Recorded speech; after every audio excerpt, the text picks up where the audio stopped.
Hey there, welcome to a new video on the Food and Beverage channel. Now this sheet should look pretty familiar if you've caught my other videos. If you haven't, I would highly recommend you go check them out, especially how to build a catering quote.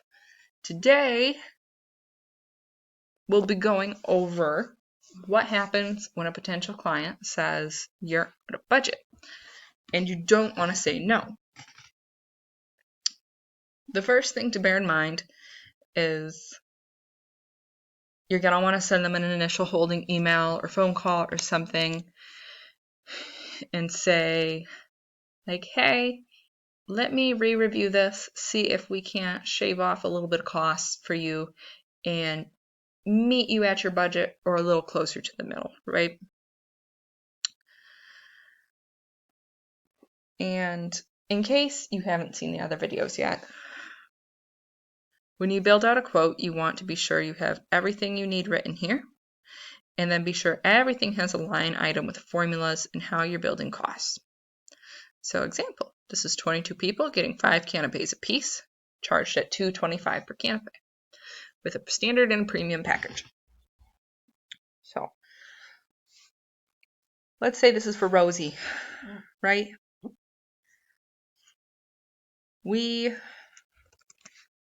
I'm going to change that so it's a little bit more fun here. We send these quotes over to her and she says, hey, my budget's actually only 800 pounds. I don't think I can do this. Because you always need to disclose that the quote you give them excludes VAT. So they're going to be paying 20% on top of that, meaning they will actually pay this amount. Let's see if it ports my formula over. It does. That's just over 500 and about 650 more than their budget. So what you can do is you'll end up copying this down and you can start playing with the numbers, saying, I don't want to go down to 800 because 800 is going to be a under 50% margin, and I'm not quite okay with that. I'm okay with small margin events, but not all the time, and maybe you already did one last month and you have yourself a limit of one within every 30 calendar days, one lower profit margin event. I will say we like to keep a healthy profit margin of around 70%, and we don't like to go below 60. 60 is the lowest we will go. Once in a while we do a small one because it's good to do them, it's good to get our name out there, and sometimes they provide for really good networking. But now let's rework this, right? So everything is as it was up here. Let's say we can offer a 10% discount off our markup. This might still be too out of range for her.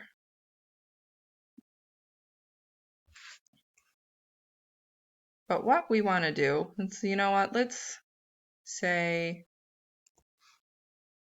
try to charge her 900 sub VAT to go just above her budget.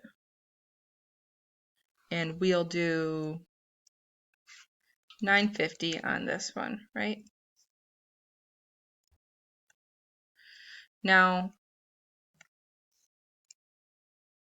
this percentage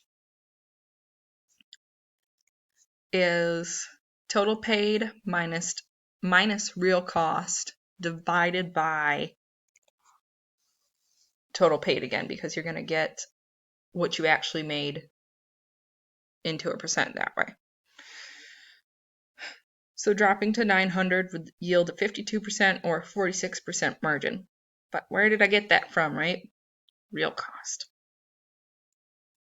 Event planning is a surcharge. It is there to help cover things and make a buffer. It's how we personally work in some profit. Because that means even if it's absolute crap day for us and we have to re-rent a van and go buy some new stuff and go do a supply run because headcount was off, we have this 250-pound buffer to go do that outside of wherever else it's worked in and outside of that markup.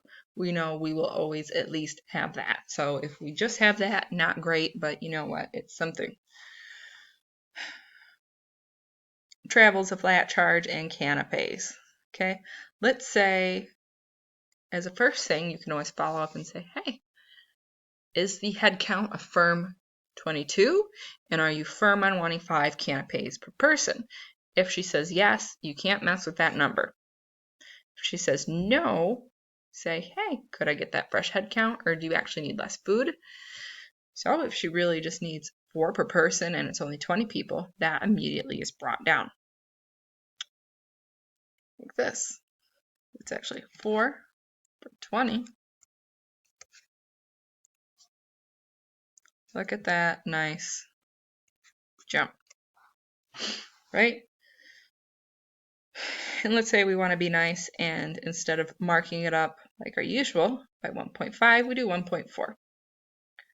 Now we're a lot closer to 800, but let's say we want to be a little extra nice and shave a little bit off, because while this is our total cost based on these that have premiums in them, let's say our real cost for everything is 430 and 507. Reality is it probably isn't that high either. So you can see this number is total cost minus that premium and minus 50 off travel. We're actually going to move this a little bit because I just changed the canapes.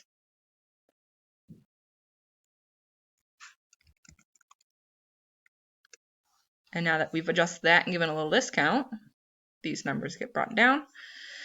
And then we do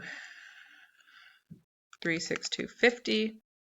Again, to get the percentage, it's total she's paid minus how much you've had to pay for the event divided by, again, total paid.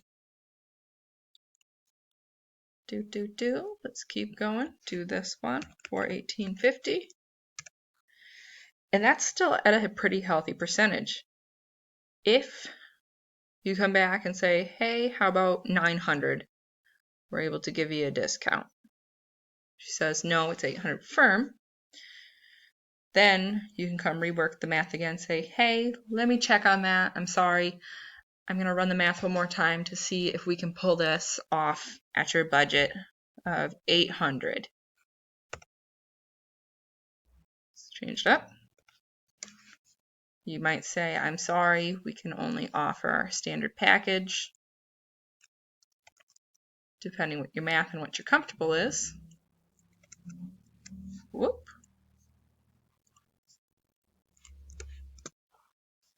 It's still over 50%. So for us, it's below what we want to accept. But maybe the day of, we'll see if we can't take some shortcuts that don't hit quality. Like maybe if we're going to rent a vehicle to get there, maybe there's something last minute that opens that's cheaper than before. Maybe we can get away with one staff member doing all the prep instead of 2. And we'll see what we can do on our side to not sacrifice quality. That's the most important thing. When meeting someone kind of middle ground on budget, don't sacrifice quality. Don't be those people that noticeably cut corners on the end product to make a profit.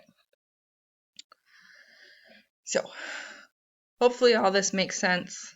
If you have any questions, please just drop that below. I'd be more than happy to help you handle some difficult potential client questions or see how you can improve your quote process. But that's all for today. Catch you in the next video, and I hope this has shed some light on where you can cut some of your costs and how much you can negotiate to keep a profit margin when working with clients. And again, the most important thing is to make them feel important and they are still going to get value and get everything they want. There's always going to be some unreasonable requests you're not going to be able to meet. So you are welcome to be picky and choosy with your clients. If your client came back, or not client yet, they haven't paid, said we will only pay $450, this would be a firm no. Because this would be a sad day for you. So be mindful. If you still want to do the event, that's your call. But just looking at the percentages here, you don't really have room for error, and you're not going to walk away with too much. And it's not always about the money and making bank, but you do have to remember at the end of the day, you have a business with bills to pay and people to pay and service lines to continue. So be mindful of choosing to close a low profit event. You don't have to turn them all away, but definitely don't jump and take every single gig just because it's business. Because if you keep taking low 5%, 10% profit margin events, you can easily end up in a hole before you know it. So catch you in the next video, and hopefully I see some comments below soon.